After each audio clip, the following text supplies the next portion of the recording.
So much for customer service. Hello, everybody. David Shuster here. A 42-year-old mother of three who lashed out at a health insurance company over the phone has now been charged with threatening terrorism. Briana Boston did not stalk anybody or show up with a gun outside a health insurance company conference. Her crime allegedly came while calling Blue Cross Blue Shield to complain about having two medical claims rejected. After getting the runaround, Boston vented her frustrations. Fox News picks it up from here. Briana Boston, 42 years old, told a representative of Blue Cross Blue Shield, quote, "Delay, deny, depose. You people are next," as they ended a phone call Tuesday in which she unsuccessfully challenged the company's denial of her insurance claim. Those allegations coming from police in Lakeland, Florida. The words delay, deny, and depose were written on the casings left at the scene of the shooting of United Healthcare CEO Brian Thompson on a New York City street back on December 4th. The words reflect the delay, deny, defend strategy that some insurance companies use in dealing with expensive claims, delay the decision, deny the claim, and aggressively defend themselves. In a recent court appearance, Boston heard the judge read out loud the specific felony charge. Charge is written threat to kill or injure, conduct a mass shooting or an act of terrorism. That's a second-degree felony, punished by 15 years in Florida State Prison. That's right, second-degree felony, punishable by 15 years in prison. The specific charge she is facing is 83610, written or electronic threats to kill, do bodily injury, or conduct a mass shooting or an act of terrorism. Section 1. As used in this section, the term electronic record means any record created, modified, archived, received, or distributed electronically, which contains any combination of text, graphics, video, audio, or pictorial represented in digital form. Apparently, Boston's call to Blue Cross Blue Shield, like most of their customer service calls, was recorded.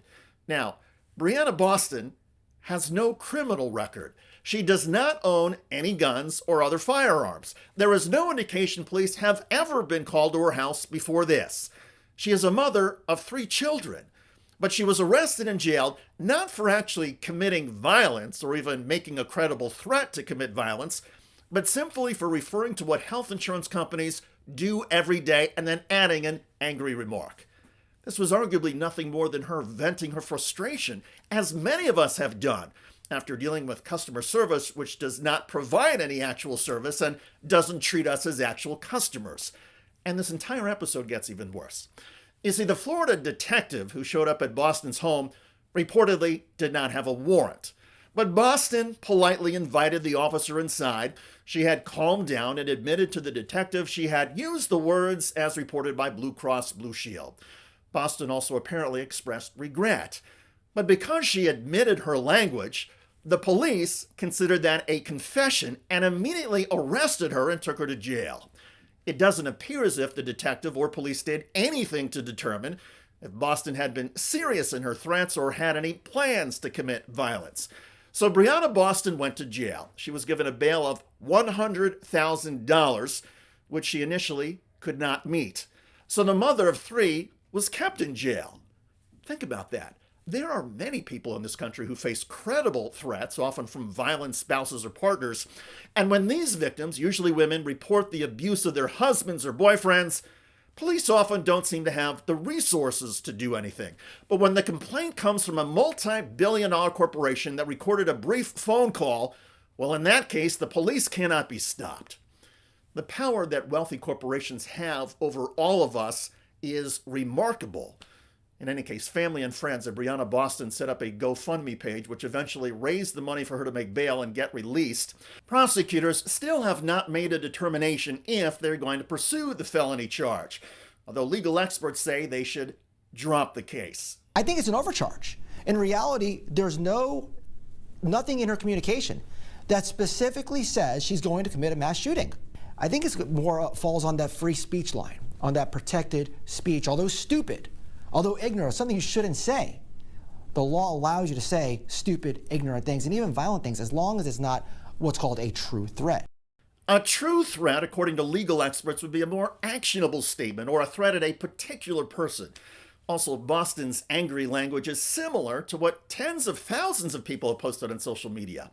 In the wake of Luigi Mangione's arrest for allegedly killing a United Healthcare CEO, countless people have expressed understanding for Mangione and have shared their own health insurance frustrations. If you post something stupid on Twitter and it's read by somebody who may work for some company and they're taking it as a threat, then are we going to go and arrest every person on Twitter because they say stupid things?